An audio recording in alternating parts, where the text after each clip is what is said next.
Biz adətən hər hansı bir veb sayta daxil olanda yuxarıda taba baxsaq, məsələn, burada google.com-a girmişəm və taba baxsaq iki şey görürük. Birincisi kiçik bir şəkildir, bir ikondur. Digəri isə bir başlıq mətnidir. Bu kiçik şəkil favicon adlanır. Buradakı başlıq isə title adlanır. Səhifənin başlığı yəni. Və biz öz veb səhifəmizi yaradanda bütün veb sayt boyu eyni favicon və title istifadə edə bilərik və yaxud hər bir səhifəmiz üçün ayrı-ayrı yarada bilərik.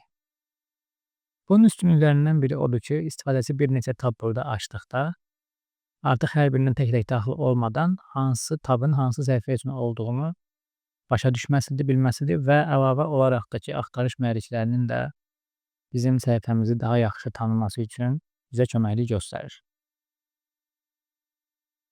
Biz öz səhifəmizə necə title və favicon əlavə edə bilərik, ona baxaq. Bizim belə bir index.html səhifəmiz var və bu səhifənin strukturunu qururam. Biz bunu ilk dəfə web serverlə açanda bunları bağlayıram. Burada dokument yazılıb və solda heç bir ikon yoxdur. Və biz indi bunu əlavə eləməliyik. Deyək ki, bizim bu səhifəmiz HTML ilə bağlı bir məqalədir. HTML haqqında məlumat verir və ona görə mən bunun başlığını yazıram. HTML nədir?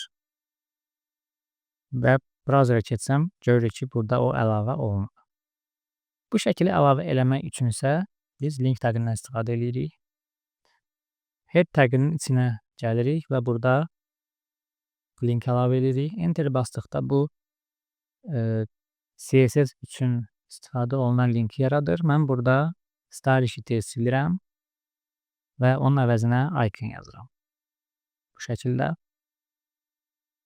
Və hrefin içinə isə mənim əlavə eləyəcəyim həmin o faviconun adını yazıram və yaxud harada yerləşibsə onun mövqeyini yazıram. Hal-hazırda bizim faviconumuz budur.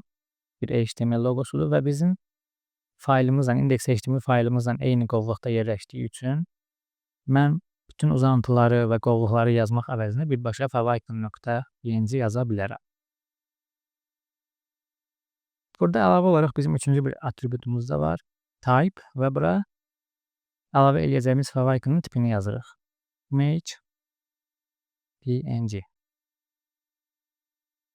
Müasir brauzerlər əsasən buna ehtiyac duymur. Yəni bizim yazdığımız uzantıdan avtomatik olaraq həmin şəklin hansı formatda olduğunu başa düşürlər. Yəni biz bunu silə də bilərik, saxlaya da bilərik. Hal-hazırda mən bunu saxlayıram. Və biz səhifəyə daxil olduqda görürsünüz ki, bizim HTML loqomuz burada əlavə olunmuş olur.